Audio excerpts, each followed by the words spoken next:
Okay. Bende magi gik ma jok piny gombo winjo gi sani ahinya to sani ma bende pek mar ngima nitie. To par ni kembe ma kamagi ma bende owacho gin mago mondiko jo Kenya tich. Erokamano, Joyce. Gima duong' ma nyaka wakwong wang'e ni seche mwawuoyo gi e wach ng'anyo kata mana gomo mar somo gazet mar Star kata gik machalo kamano, wawuoyo kuom hustlers.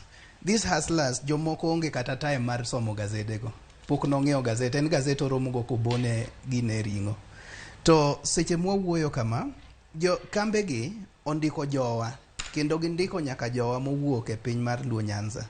To kwa wuok nwa ng'anyo ni ok wanyal somo gigi, ok wanyal bedo gi gigi, ok wanyal tiyo gi Safaricom, nyiso ni watemo wacho ni jogi nyalo make losses. To seche magi make losses, to jowa emidhi riembe ang'o? Emidhi riembe tich.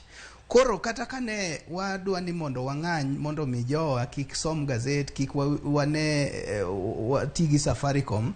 Safaricom generally en be ma en otie Kenya ka. Nikech king'iyo gine mamoko, kembe mamoko to nitie kuonde ma bende kidhiye to ok inyal tiyo kodgi.